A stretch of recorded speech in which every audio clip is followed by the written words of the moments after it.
Hello guys, today we are talking about uh, another video. This is a part 2. Part 1 में हमने बताया था कि डेप्रिसिएशन होता क्या है, उसके बेसिक कंसेप्ट हमने पार्ट 1 में आपको बताया। अगर आपने पार्ट 1 नहीं देखी है तो पहले पार्ट 1 को देखिए, तभी आपको जो है आगे ये पार्ट 2 कंसेप्ट आपको समझ में आएगा। ठीक है, जिसमें हमने आपको मीनिंग बताया था और मीनिंग के बाद आपको कॉजेस बताए थे, फिर हमने ऑब्जेक्टिव बताए थे डेप्रिसिएशन के। और इस वीडियो में हम आपको बता रहे हैं कि कौन से ऐसे फैक्टर हैं जो आपके डेप्रिसिएशन को अफेक्ट करते हैं। ठीक है, तो पहला तो इसमें फैक्टर है आपका कॉस्ट ऑफ एसेट।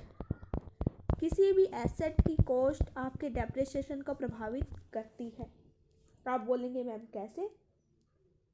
तो फॉर एग्जांपल हम ये बोलेंगे कि भी करेज है, यानी कि ट्रांसपोर्टेशन है, इंस्टॉलेशन है, ठीक है, एक्सपेंसेस ऑन लोडिंग है। तो ये कुछ ऐसी चीज़ें हैं जो आपके हर एक प्रोडक्ट को आप जब परचेज करने जाते हैं, आप अपने एसेट्स को परचेज करने जाते हैं, बिल्डिंग्स को परचेज करने जाते हैं, तो उसमें कुछ प्राइजेस वगैरह हैं और उन सभी चीज़ों को मिलाकर, उन सभी एक्सपेंसेस को मिलाकर जो है ये जो है आपके डेप्रिसिएशन को प्रभावित करेंगे। ठीक है, फिर है आपका यूजफुल लाइफ ऑफ एसेट। किसी भी एसेट की यूजफुल लाइफ, ठीक है, यानी कि नंबर ऑफ ईयर कितने हैं जिससे कि आप उस पर्टिकुलर एसेट को यूज कर पाए। ठीक है, तो इसका मतलब ये है कि नंबर ऑफ ईयर्स कितने हैं जिससे कि आप अपने एसेट को यूज कर पाए। ठीक है, फिर है आपका स्क्रैप वैल्यू। स्क्रैप वैल्यू होता क्या है, हमने अर्लियर वीडियो में भी डिस्कस किया था और यहाँ पे भी डिस्कस कर रहे हैं। ठीक है, स्क्रैप वैल्यू का मतलब ये होता है कि एक ऐसा अमाउंट जो आप जो है सेल करते हैं अपने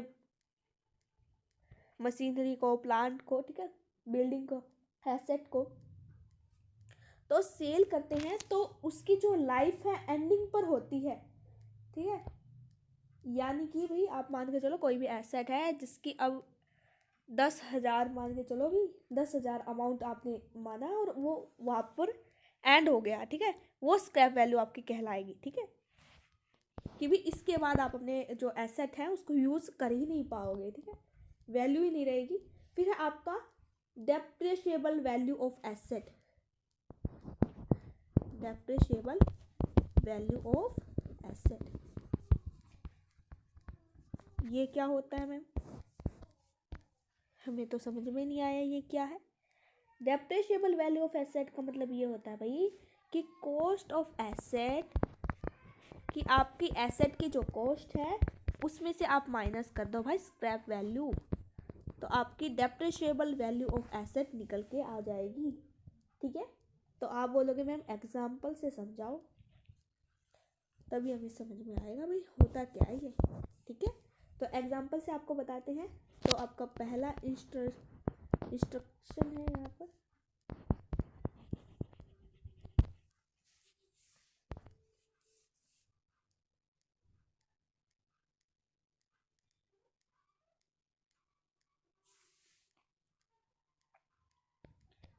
आपकी फर्स्ट इंस्टॉलेशन है। ठीक है, तो यहाँ पर बात की गई है कि आपने जनरेटर परचेज किया। ठीक है, जनरेटर आपने परचेज किया जी 5 लाख का। ठीक है, 5 लाख का आपने जनरेटर परचेज किया। ठीक है, और 1,500 आपने पेड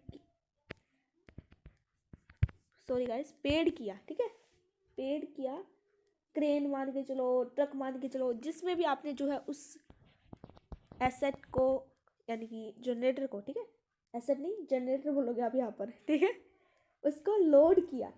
ठीक है, तो उसके ये अमाउंट निकला। ठीक है, फिर आप बात करते हैं कि उसकी जो जनरेटर की यूजफुल लाइफ है वो है 10 ईयर्स। केवल 10 साल है, तो यहाँ पर आपको 5 लाख में से 1500 घटा दोगे और फिर जो आपकी वैल्यू आएगी उसमें से आप जो है 10 जो ईयर है वो तो आपका यूज़फुल है, उसको तो आप माइनस कर ही नहीं सकते। आप क्या करोगे, यहाँ पर ऐसे ही बच्चे गलती करते हैं इस क्वेश्चन में, ठीक है। आप क्या करोगे, जो 5 लाख है उसमें से 1500 माइनस करोगे, फिर जो आंसर आएगा उसको और 5 लाख में से आपको माइनस करना होगा, तब जाके जो है आपका ये आंसर आएगा। ऐसे ही ये क्वेश्चन जो है बच्चों को कंफ्यूज करने के लिए बना दिए जाते हैं और बच्चे इसमें कंफ्यूज हो जाते हैं और मार्क्स अपने गंवा देते हैं, ठीक है। तो इसमें घबराने की ज़रूरत नहीं है आपको, ठीक है। अब आप बात करते हैं कि मेथड ऑफ कैलकुलेटिंग डेप्रिसिएशन, बहुत ही इम्पोर्टेंट कंसेप्ट है ये और एग्ज़ाम में ज़रूर आता है। इनमें से क्वेश्चन तो आएगा ही आएगा, पक्का आएगा भाई, ठीक है। तो एक तो आपका straight line method, this is a very popular method. इसका तो मैम हमने पढ़ा है, क्लास 11th में भी पढ़ा है, स्ट्रेट लाइन मेथड, है ना। और दूसरा आपका एक और मेथड है डिमिनिशिंग बैलेंस मेथड, जिसे आप रिटर्न ऑफ मेथड के नाम से भी जानते हैं, ठीक है। डिमिनिशिंग बैलेंस मेथड, ठीक है।